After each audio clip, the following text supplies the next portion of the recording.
Dans l'épisode précédent, nous avons vu ici comment créer les commentaires en utilisant les factories ainsi que les seeds. Là, aujourd'hui, je te propose de récupérer les commentaires et les afficher. Là encore, je vais aller dans la documentation de Sémantique UI. Ici, dans la partie Comment, je vais récupérer ici un style. Alors, là, en fait, on ne va pas créer ici des commentaires qui aura des réponses. Sinon, ça va être le bordel. Alors, je descends. Je prends ça. J'affiche le code. Je copie. D'ailleurs, ce bouton-là, il est vraiment très discret, hein. J'ai vraiment eu du mal à le trouver.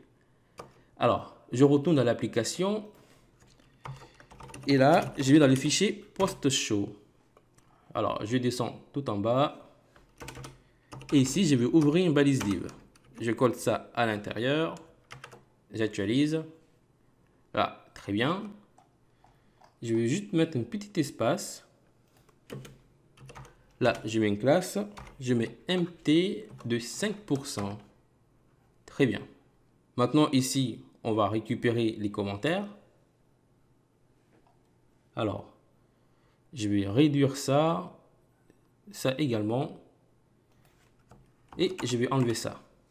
Et pour récupérer ici les commentaires, si je vais dans la table Post, ici, on avait créé une relation. On avait dit qu'un article aura plusieurs commentaires. Du coup, je vais utiliser cette relation-là. Pour cela, je vais ouvrir une for each. Je mets for each. Et là, je vais récupérer l'article de la post. Je récupère ici des relations, comment.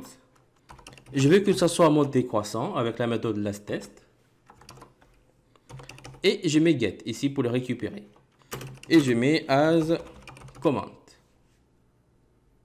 Maintenant, je vais fermer les for each. Je mets end for each. Et rien que ça, si j'actualise, très bien. Là, on a récupéré 10 commentaires normalement. Maintenant, ici, on va récupérer l'avatar, le nom, la date de création, ainsi que le commentaire. C'est parti. Alors, je vais juste le décaler. Très bien. Et là, j'ouvre ça. Ici, pour l'avatar, j'enlève ça. Et je fais un écho de $comment. Et là, je vais utiliser des relations.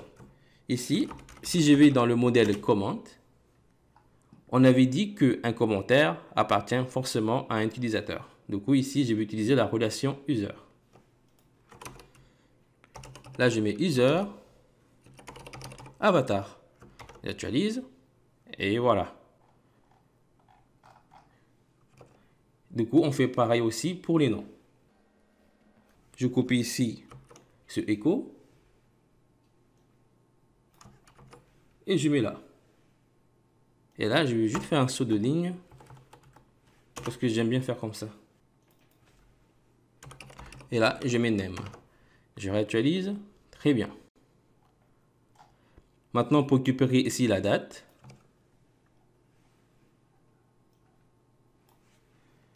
Je fais encore un saut de ligne. Je colle l'écho. Et là, je récupère directement la date du commentaire. Create at. Et je mets la méthode diff for humans. J'actualise. Très bien. Et là, maintenant, pour récupérer l'article, ici, j'enlève tout ça. Et là, je fais un écho, mais je ne l'échappe pas. Et là, je vais utiliser la variable markdown qu'on avait créée. La méthode parse. Je mets $comment body. Je réactualise, il me donne une erreur. Parce que ici, c'est parse. Très bien.